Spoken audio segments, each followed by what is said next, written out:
I am in the hardest phase of perimenopause that I have been in ever.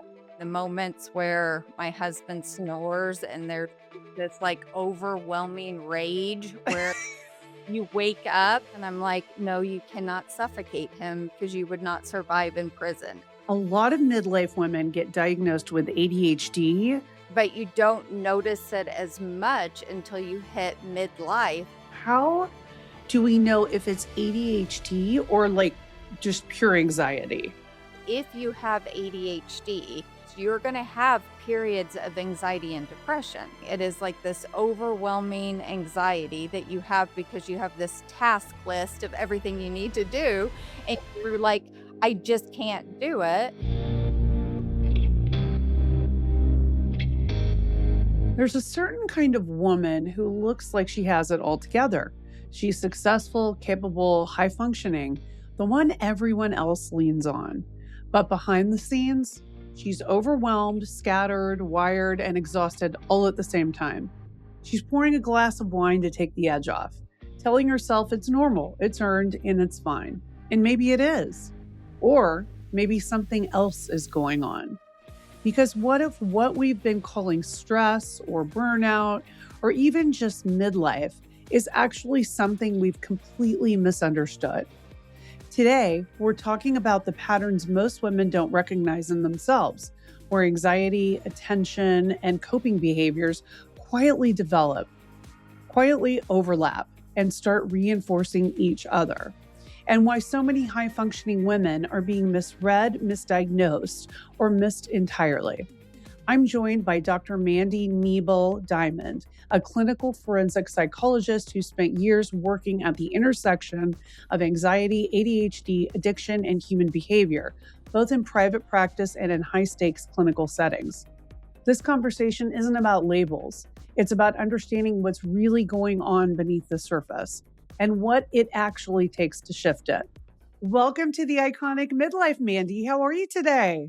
I'm so good. Thank you. How are you? I am good. I am good. I feel like I want to know how midlife is going for you. Well, to be brutally honest, I am in the hardest phase of perimenopause that I have been in ever. I've been in perimenopause for a couple years and like last 6 months has fully taken a toll. So I would say I'm in like the most challenging physically, emotionally stage of life that I've ever been in. The moments where my husband snores and there's this like overwhelming rage where you wake up and I'm, like, already waking up at those 3 a.m. periods of time where you're like, "Why? Why?" And he's snoring, and I'm like, "No, you cannot suffocate him because you would not survive in prison." And it's these moments where I'm like, "What is happening?" But thank God I started hormone replacement therapy 6 weeks ago and starting to, like, come back to my normal, like, easygoing phase, but, like, women do not prep you for this. At least I was not prepped for all of this. Well, that is exactly it. That's why I'm trying to help to create like kind of a roadmap for people because it is like stepping into the big black hole. You just have no idea what's coming. And I love that you started HRTs because they were really a game changer for me as well. The irritability, the brain fog, like so many different things that were going on were really like those symptoms lessened quite a bit, for me. So it'll be exciting to see what happens to you on your HRT journey. I know, I'm, like, feeling almost back to normal from where it's been the past few months, so I'm like, "Okay, I think we are, like, over the hump maybe," so we'll see. Totally, totally. I know. It's funny. Irritability, we've got anxiety, which is a big, big thing. Especially for midlife women. Do you find that when you're talking to your patients that, they're experiencing, especially in midlife, like is it the anxiety that you see the most or what is the thing? The irritability along with the anxiety and just such high levels of stress.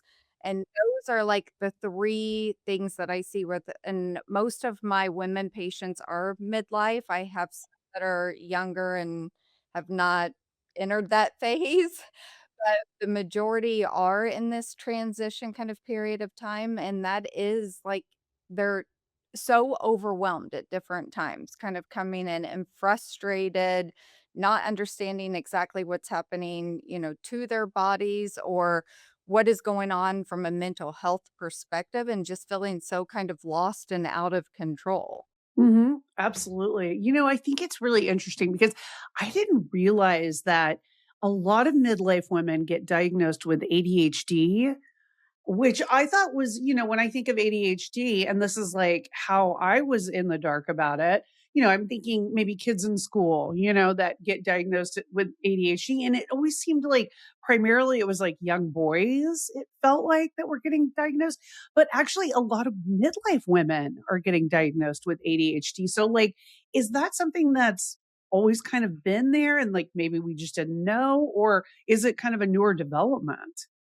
I think it's always been there. It's just women in general, a lot of times it is misunderstood, it's misdiagnosed, and women are kind of better at men at masking it, and so a lot of times you just kind of are floating through thinking, "Oh, I have concentration issues or focus issues, or I'm kind of more hyperactive." But you don't notice it as much until you hit midlife, and then it's like I said, the brain, it feels like it's short circuiting, and so a lot of the things that you've been able to utilize and kind of function, all of a sudden just kind of go haywire, and then it becomes way more present, but I think in general, it's been there. It has just not been highlighted. Okay. Because feel like women are being missed, with this diagnosis. So how would somebody know that they had ADHD at this time? Like, would it be sort of the symptoms that we've heard in the past where, you lose interest in things, you're kind of jumping around to different things, like you lose concentration. Is it things like that, or does it show up differently in midlife? It's all of those things, but it also shows up more with, like, irritability. It shows up more with starting a ton of projects and never finishing them and feeling just extremely overwhelmed, having more of the concentration and memory issues of, why did I walk into this room, or things that were once somewhat stressful now seem so overwhelming, like checking the mail or voicemails or emails or keeping the house kind of functioning at the level you're used to it functioning at. And so a lot of times it's more with those pieces and the way that you can find out if it is more hormonal or if it's like anxiety or something else is going through meeting with a psychologist, walking through like a full assessment, doing some of the testing pieces really highlight, okay, here is the type of ADHD you have if you have one. And here's the symptoms that a lot of times go just missed. I mean, I'll have so many patients and I'll do testing a lot for other psychiatrists or psychologists or therapists that are like, I'm not sure if my patient has this. And they'll come in and you can look at like the DSM and it's like, these 9 symptoms are these, but there are like 50 other symptoms that are tied to ADHD that a lot of times people don't even realize, like, oh, I've been doing that my whole life. I had no clue that that is actually an ADHD symptom. And in like midlife, hormones highlight kind of all those different areas and certain things, just other symptoms will develop that either you haven't noticed or you haven't really had to deal with. Okay. So, like, as far as starting projects and not finishing them, I feel like that is me. That is like basically all of my friend group. I feel like that's such a common thing. So, could something like that just be, that we didn't have the follow through, or really could be ADHD? It can really be ADHD. I mean, that is one of the things where it's you'll get these flight of kind of ideas, and it's like, "Oh my gosh, I'm gonna get hyper fixated," and you research and find every single thing about this one, like, idea and then I'm gonna get organized and buy 5 planners and never use any of them, or buy all the self-help books on, like, how to do this, this, this, and then just no follow through.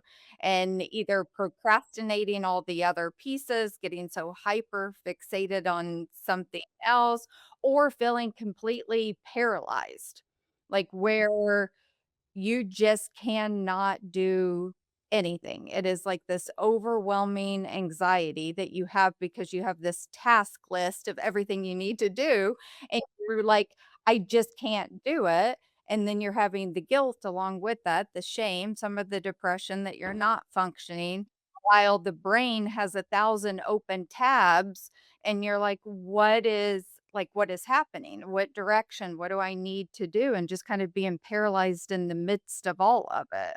My gosh. Oh my gosh. So how do we know if it's ADHD or like just pure anxiety? Going to, like, a therapist, a psychologist, and really walking through it because there's so many symptoms that are the same, and it's being able to figure that out, and one of the things that a lot of people don't know is if you have ADHD, no matter what type it is, you're gonna have periods of anxiety and depression, whereas you can have anxiety and depression and not have ADHD. But if you have ADHD, you will have periods of anxiety and depression. And so it's being able to figure out what is kind of what. And that's where a therapist, a psychologist can really walk through to see, okay, is this just anxiety or is this actually an ADHD diagnosis that now is being highlighted with the phase of life you're in that you may need to like figure out some therapy techniques or even medication to deal with it? What is the way to treat ADHD in midlife? Is it are you taking like medications like how, somebody younger might take those same medications or is there a different way to approach it? You can approach it in a multitude of ways. So I have some patients that will take the normal ADHD medication. I work with a couple amazing psychiatrists and I'll do kind of all the testing and everything and send it over. And they are wanting to take like a medication because they've tried a lot of other tools. And so they'll then it's the normal, Adderall, Vyvanse, Concerta, like I older patient be put on Ritalin, so it's the same ADHD medication. You can also approach it through supplements, which a lot of times people don't recognize that there are supplements, thyroxine, L-theanine, that rhodiola, which will really actually help, and it works the same way as stimulants, just without it actually being a stimulant.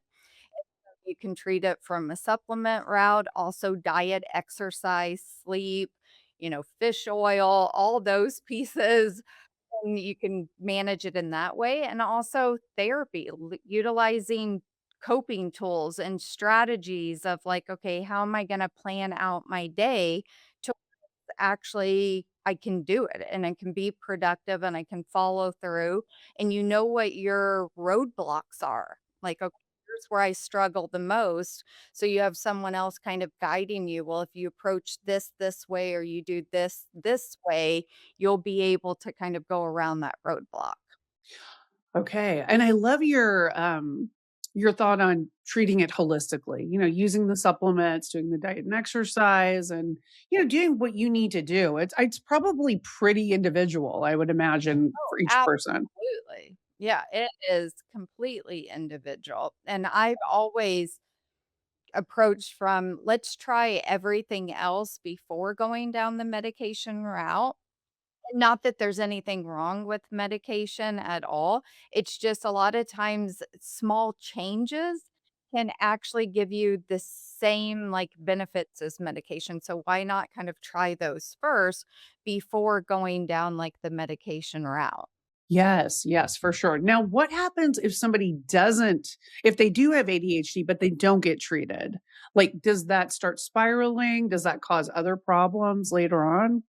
Absolutely. I mean, if you don't treat it, nothing's gonna change it for the better, but it will get worse.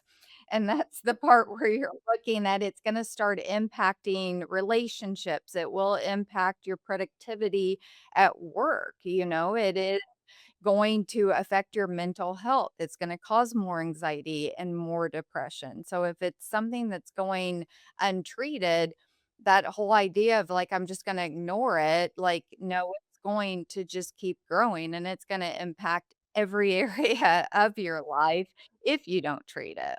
Absolutely.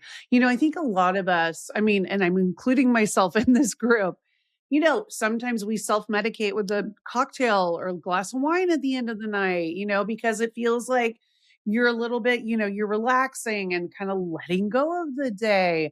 But so, how does that figure into somebody that might be dealing with these issues of like ADHD and anxiety? Is it actually helping us? It is not. I mean, that's one of the things when you look at alcohol and the effects that it has, and especially on women. And this is one of the things that a lot of people don't either know, but when you hit 40, alcohol affects the body so differently than when you're in your 30s or 20s. And for women, especially if you're going through perimenopause, alcohol only makes it worse. So you are changing the chemicals kind of in the brain. You're putting in pretty much a poison, whether it's one drink or five drinks. You're putting in, like, poison into the body, and it actually causes more inflammation. It is going to highlight more symptoms of ADHD. It's going to cause more stress, mental fog, um, the inflammation in the body gets worse with that. It does impact your sleep. A lot of times people will utilize alcohol at the end of the night as a coping strategy or to unwind or people to sleep better, but it actually impairs sleep. And then it can the next morning, it's like 24 hours after, you can have this rebound anxiety. So it heightens anxiety. And then when you're looking at it, alcohol is a depressant. And so it is going to depress certain parts of the brain. And so it highlights and makes all those symptoms actually worse when it's being utilized a lot of times to try to numb out those symptoms or to be able to relax, and so it's like this double-edged sword because in the moment, yes, it works. That's the part, like, it is going to calm you or numb out stress or anxiety or help you unwind, and so there's that kind of instant gratification, but afterwards, that's when you're gonna kind of notice, like, all these other symptoms where you have to look and say, "Okay, is that drink that helped me unwind the night before actually worth me having more mental fog and some inflammation and sleep issues and heightened levels of anxiety and depression the next day?" Used in small doses, like, THC gummies that have a mix of CBD with more the indica aspect, of tea where it is kind of calming, I think those once in a while can be helpful. It really and when you're weighing out the 2, it's definitely like a CBD, low THC gummy is gonna be healthier than alcohol, but at the same time, it's looking at if you use too much of that, that's gonna create a negative piece too. So it's kind of like weighing out what is actually healthy for the brain and the body. What, is your personal relationship with alcohol? Do you indulge? Do you not? How do you feel about it? I don't. I made a decision long time ago that I didn't want alcohol to be a part of my life. For me, it was the part of knowing having ADHD, you can develop addictions a lot quicker and that hyperfixation and knowing for me, like alcohol probably would not be good, and so I had made that decision a long time ago that it wouldn't be a part of my life, and I'm thankful I did because honestly, like I said, the last 6 months of before the last week of starting the HRT therapy and being better, like, if I did drink, oh, dear God, I probably would have seen patients and then went home and been like, "Okay, like, how many bottles are we going through tonight?" Because what for me, it's just been something I chose to not have be a part of my life, but, I have a lot of friends and family who it is a part of their life, and to each their own. And I too have been guilty of thinking that, if I do something that's different or out of turn, people are going to be like, "Oh my God, what is she doing?" Like focused in on me. When the truth of the matter is, I feel like most of the time people are focused on themselves. Like they're not even thinking about what you're doing or not doing. And I think that thought holds a lot of women back. Absolutely, I mean, for the most part, no one cares. Like, we're in midlife, like, any woman that is in midlife is usually going through this, like, overwhelming kind of piece of, like, "What is happening in my body?" Like, they're not going to care if their best friend or someone else at the table is not drinking. That's just the piece, like, we're not in college, we're not in our 20s or whatever, where it's like, if you're not drinking, like, what's wrong with you? Like, for the most part, people just don't care. Yeah, it's true. Although in my brain, I'm still dancing on tabletops from college. Absolutely, my body still thinks it well, part of it, sometimes in my brain thinks like, "Oh my god, I'm still in my 20s." I love this idea too of like neuroplasticity because I feel like we can still change the way we think, and I think that that is so powerful. That's like a tool, that's control that we have and power that we have, over ourselves, over our choices. And I feel like, so many women at this time feel powerless, that is actually something that is huge for us is to be able to change the way we think.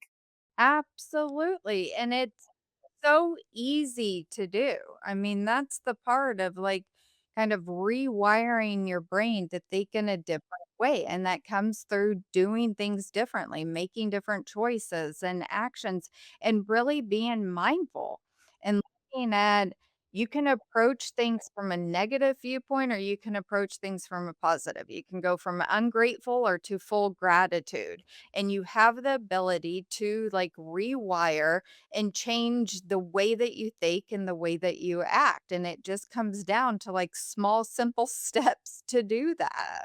So what are those steps? Like, what do you say to the woman who's listening who feels stuck, like feels like, oh my gosh, I want to make a change. I want to do something different. But I feel like I'm lost a bit. What do you say to her?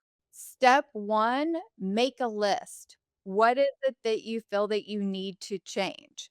Like, if it's drinking, say, like, and you're like, "Should I drink? Should I not?" Like, you're kind of in what I call, like, the gray area, like, I know I'm not an alcoholic. I don't think I have a problem, but maybe I have a bit of a problem or I'm overindulging. And so you just make a list. What are the aspects that you think you probably need to work on or change? And then it is looking at what are your thoughts around that? Good, bad, indifferent. Like, what is keeping you and holding you back from making those changes? Like, is it fear? Is it the part of, like, women in general, like, kind of shoulder more of the emotional labor, mental load, and, like, the physical task of kind of the household, and then high functioning women that are maybe also working have so many external commitments that they prioritize over their own self-care and emotional well-being. And so I tell everyone, look at that list and be like, what is keeping me from making these changes? And then, like I had talked about before, that journal aspect of when you start making those changes, and it's small steps. Look at, like, if I remove alcohol from here, you know, over the weekend or nothing through the week, how do I feel? And you start just implementing kind of small changes. But when you're stuck, a lot of times it's because we get overwhelmed with knowing what is that first step, what to do when there's all these other aspects of life that maybe feel so like overwhelming are kind of out of control. And it's making these small steps and really looking at if I think I kind of have a problem or I'm having some type of internal doubt, questioning that. And when it comes to like the alcohol, I always look at, are you breaking the one more philosophy and breaking rules that you've set for yourself? So that looks like you're going out and saying, I'm not drinking this weekend, and you end up drinking. Or I'm only going to have two. And then there's that one more philosophy of like, well, just one more. I'll just one more. And so you start looking at, am I breaking these rules? Am I breaking the one more philosophy? And do I have some type of internal doubt where I'm questioning, do I need to stop drinking, or do I need to lower my drinking, or do I kind of have a problem? And then you go from there. So it's these like small steps and finding ways that you can really kind of see and test it.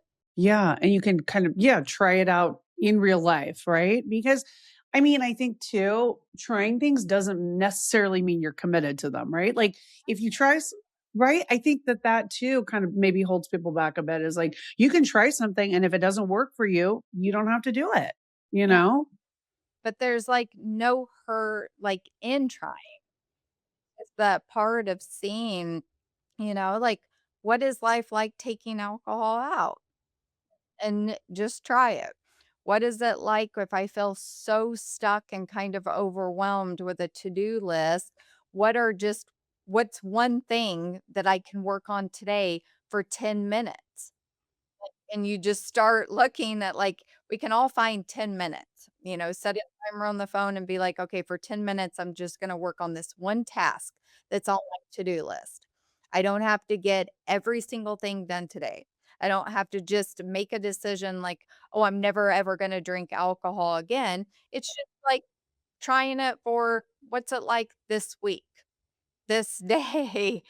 Your piece, and so it's not a long-term commitment if you don't want it to be, but it's just trying these pieces and seeing, like, what works for you and what you feel better with. Mhm. That's sort of where I am right now too. It's like I pretty much pulled back during the week. Like I don't really drink anymore during the week. I just feel a little off and foggy the next day. For me, it's more the physical aspect of it, like having a stomach ache, like having a headache, that kind of stuff. So I really pulled back on it during the week. Now I do if going out with friends for dinner on the weekend, yes, I will have some cocktails. But right now it seems to work for me. But it is less. It's definitely less than it was before. So what do for people out there that maybe want to kind of do some sort of a balance like that? I mean, do you recommend maybe doing that as well if they're not ready to just pull back 100%? Absolutely, it's looking at cutting maybe alcohol out through the week.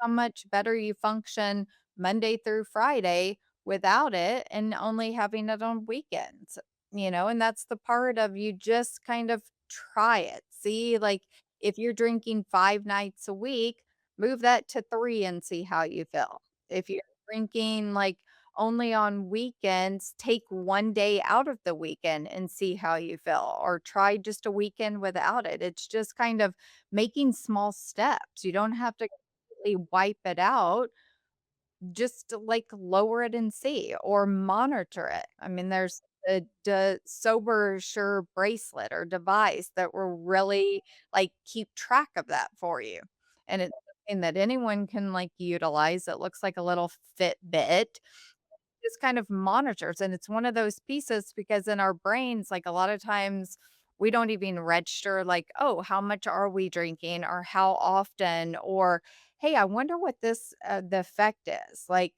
because like you said, when you hit 40, like, it plays out differently. 2 drinks feels very different after 40 than before, and so it's like you have a device that just kind of monitors that, sends you back, like, your almost like your vitals, just like if you've got the Ring, or an Apple Watch and it's looking like, "Oh, I did 7,500 steps today," or this.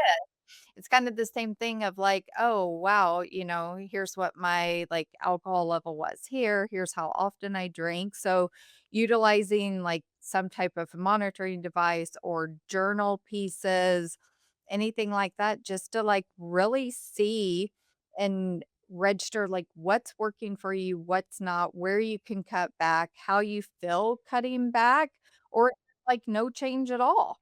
Like you just kind of make these small little steps and see. Can we also get a Fitbit for protein intake? That is all. I feel like half the time I'm like, "Am I getting enough protein?" I'm like, because it's like our job almost now, right? Oh my gosh, I know. Like when I was like going through everything and I'm looking at like, okay, what are the HRT? How quickly does it work?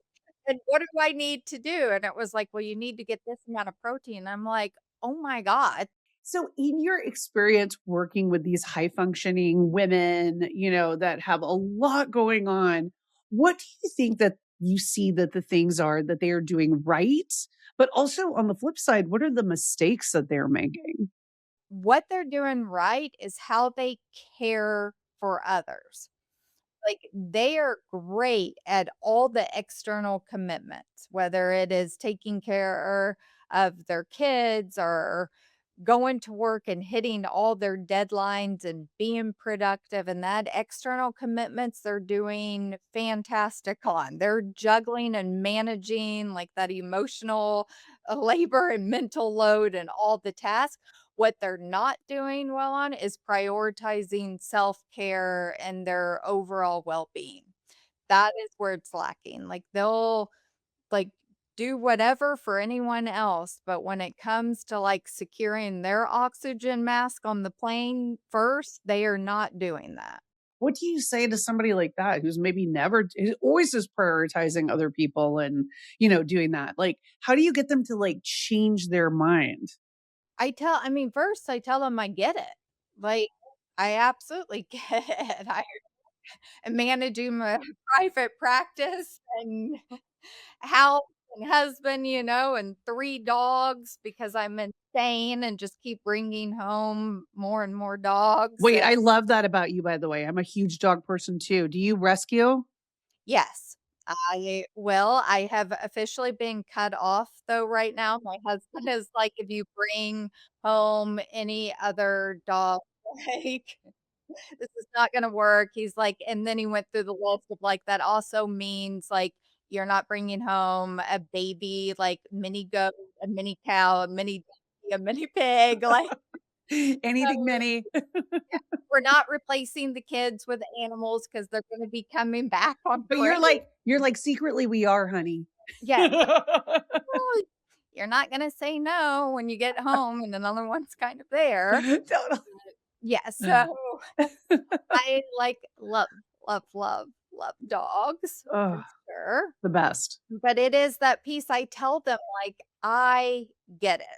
I struggle with that as well." It is easy to tell patients, like, "You need self-care and this," and then, like, implementing it after working 10, 11 hours a day, going home and the task, and it's like, we're exhausted, and a lot of times that's the part where it feels like you don't have time or it feels selfish to say like, "Well, I've been gone or I've been doing this or I've been at work all day, but now I need to go take a Pilates class or go to the gym or go for a walk."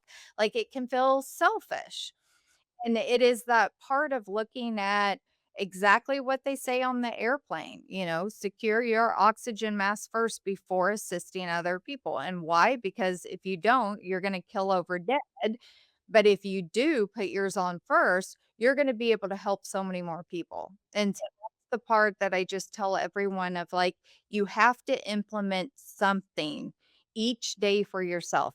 It doesn't have to be an hour or 2 hours. It can be 5 minutes, it can be 10 minutes of self-care, but what you're gonna notice is, like, when you're pouring into yourself, you have way more to then actually pour into others, but if you're depleted, you're not really able to take care of others the way you're wanting to, and you're sure not taking care of yourself. Mhm, absolutely. What would you want women at home to know about their brains? I mean, the piece with the brain is, like, you also have to, like, take care of it in order for it to fully function, and at midlife, we're already having, like, the hormonal fluctuations, especially, like, when progesterone declines is when there is an increase in stress, and there's an increase in anxiety and increase in sleep issues. So if you are not implementing self-care and taking care of the like yourself with some bit, whether it's 5 minutes or 10 minutes, doing something for yourself, you already have the hormone pieces that we can't kind of control happening. And if you're not taking care of yourself, those things are actually going to get worse. So you're already not able to handle stress at the same level. So if you don't start taking care of your body and taking care of your brain, everything is going to become more unmanageable. Anxiety is going to increase. You are going to start having way more cognitive issues with memory and focus and concentration. And so the piece with the brain is knowing like it needs sleep, it needs rest. You have to eat right. You have to make sure you're hydrated because if you do those things, your brain is actually going to work so much better than it does without it. Absolutely. What are 3 actionable things that you would tell every woman listening today to do at home to improve, her brain health, to feel it better about where she is, in life and maybe even get out of a cycle of, chaos? I think the 3 things, like, soon as you wake up in the morning, like, set a positive intention for the day. Like, just go with one thing. This is one thing I'm gonna do for myself today. Or give yourself some type of positive affirmation like, "You know what? Like, I can do this today. Like, I am going to be able to just take on whatever tasks come my way. I'm capable of doing it." So, wake up in the morning, first actionable item is setting some type of positive intention or giving yourself a positive affirmation. Then look at where can you give yourself 5 minutes of just you time. Just 5 minutes and create, like, that into your schedule because that's the piece. Us women, we can follow, like, routines and schedules great. You can schedule out everything else, pickups and drop-offs and this meeting and this. Schedule 5 minutes for yourself. What are you doing that's just for yourself? Is it reading? Is it journaling? Is it making sure that you are getting a protein snack or something? And then at the end of the night, look and see how did you feel being able to do that one thing that you set for yourself to do? And that's it. It's just these scheduling out with morning, you're starting the day off with something positive. You're finding 5 minutes out of the day to do something for yourself, and at the end of the night, you're looking at, "Wow, I was productive doing that thing for myself, and I'm ending the night on a high note." That's important to go into sleep, like, already just feeling positive to kind of, have good sleep because that's so important too for your brain. I would love to know what advice you would give your 25-year-old self. Oh my gosh. Oh, that's a good question. I would let's see, what would I tell my 25-year-old? What were you doing at 25? What were you like at 25? I was getting my doctorate. Okay. I was in the last year of my doctoral program, and I was working as an intern at Twin Towers County Jail in LA. Wow. Oh my gosh. Wow. Was thought, just so full of, like, excitement and hope and, like, what life was gonna kind of really look like and the next challenges, like, kinda going into life. Let's see, I think, I would tell myself, like, "You're going to be okay." Like, I think that would be the piece of, like, don't sacrifice yourself to, like, meet the needs of everybody, like, else. Don't be, like, the people pleaser because 'cause you're gonna be, like, okay.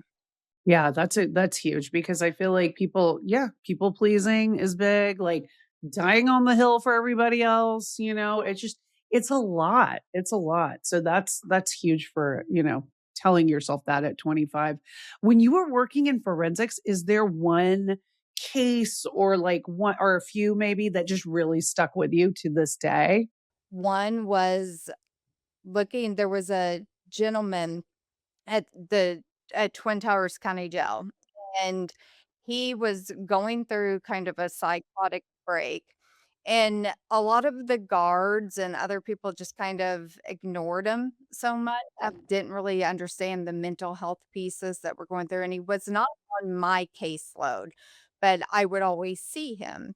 And I approached it from this part of, like, to me, they were not inmates, they were individuals that needed help, and I would always stop and actually check in, like, "Hey, how are you doing?" And get to kind of know something about them, and I was just kind of going about my day, walking up to my office, and I passed by him, and I said, "Good morning," and he, like, said, "Good morning," and I was like, "How are you?"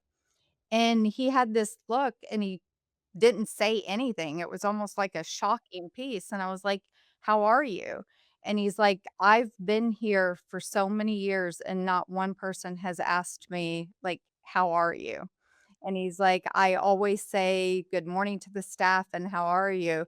And he's like, "You actually just stopped to ask." And I was like, "Well, yeah, like, how are you today?" And that one interaction a few weeks later, he had a major psychotic break, became very, like, violent, was tearing up the rec room, throwing things everywhere. I was pregnant with the twins, and at that point, my daughter was, beating my bladder, and I needed to go to the restroom, and they had locked it down, and I was like, "I need to go to the bathroom." The guards were like, "We're on lockdown. It's not safe to go out right now." And I was like, "Well, do you wanna tell that to the twins? Because this is not like an optional thing. Like, I need to go to the bathroom, or I'm gonna just pee right here." And I saw that it was him that was kind of blowing up, and I was like, "I'll be fine." They said, "Well, we're not gonna escort you to the restroom, you're gonna have to walk on your own." And I walked down the stairs with my, like, big belly, walked right past him, he stopped, and I was like, "Hey," I was like, "I just need to go to the bathroom, and can you, not hurt me or anything?" And he's like, "Oh, yeah, no problem." And he walks me to the bathroom, goes, "I'll wait here for you," stops everything. And I was like, "Okay." Walked back and he said, "Don't worry, I'll wait till you get in your office before I, like, start again." But it was that moment of, like, a human connection, what he actually needed, and that stays with me that sometimes no matter what's going on, you just need someone that's gonna check in with you and have a human connection. Oh, that's such a good point, just to reach out to you don't know who's hurting, who's going through what. So just to have that extra, somebody asking you how you're doing, that's fascinating. Wow. I can't even imagine. I think like kudos to you to be able to take care of people like that and really see the good and, people who are otherwise perceived as evil most of the time. Absolutely. Yeah, for sure. So what is the most important lesson you've learned in midlife? Oh my gosh, like, You're like, "All of them?" all of them, like, do not be against, like, hormone replacement therapy, for one, like, it is a lifesaver, you do not have to, like, white knuckle it through this, Yes, yes. like, God is definitely a man because a woman would not give this to a woman. Learn that lesson. But I think the biggest is, like, self-care, like, and having someone to like, your tribe of other women that you can lean on and talk to because it is the piece of, like, you have to have other women in your life. you have to have someone that gets it, that you can walk through, and you have to be able to make the time for self-care. And I think that that has been the biggest part for me is really recognizing like, wow, this is what's happening in my body and it is insane, but I need to be able to take care of myself during this time. It's a very challenging time that you're going through. So much changes in such a like short period of time. And at times it feels like you're losing yourself. And, you hear about all these women where it's like, once they're through menopause or whatever, like how great life is. And you're in this moment where you feel like, oh my God, the wheels have come off. What is happening? You start noticing all these changes within your body. The aging process, it's like it goes on fast forward or something. And so it really affects the way that you see yourself. And there are these moments where it is just so brutal and so overwhelming. So to have someone just checking in to be like, hey, you're going to be okay. And I'm here with you. And we are going to go through this. And what are you doing for yourself is huge. Mhm. And we being in perimenopause, I hear we're in the thick of it. Everyone says menopause is not as bad as perimenopause. Yes, that's what I keep hearing. I'm like, okay, well, when are we getting there? Because I'm done with this phase. Like, how quickly can we move through this part? Like, can we jump on the, high speed lane to get there? Like, what do we got to do? Yes, I know. And I'm like, Chat GBT or he has Oh my become God. my best friend right now because I'm like, Yes. okay, here's my symptoms. What do I need to do today? Or like, what else can I eat that's full of protein? Like all these pieces of just like, oh dear God, is normal. Like, where is this coming from? Absolutely. I know ChatGPT is like right there in the bestie friend group. So how are you living iconically right now? Oh my God. This being an empty nester phase I was the first when they first left for school, it was like, my kids were gone at the exact same time. And so it was this huge shift. And now there is this like freedom that has come where I am becoming so comfortable with like my authentic self of like what you see is what you get. And like kind of not caring, It's like, okay, people are gonna love you, they're gonna hate you, like, you're not gonna make everybody happy, like, just kind of being iconic with being authentic and being real and being able to look and I mean, I'm living my dream daily. Like, I literally have the career that I have designed for so long. I love people. I love talking, so it kind of works. I am very curious. I love asking questions. It's like I'm living my best life right now while also going through my hardest stage of life, and I think that that is the part where it's like the 2 together, it's like, "Okay, I'm just kind of going through this roller coaster that is fun, challenging, but I'm coming out this more just version of myself that I love."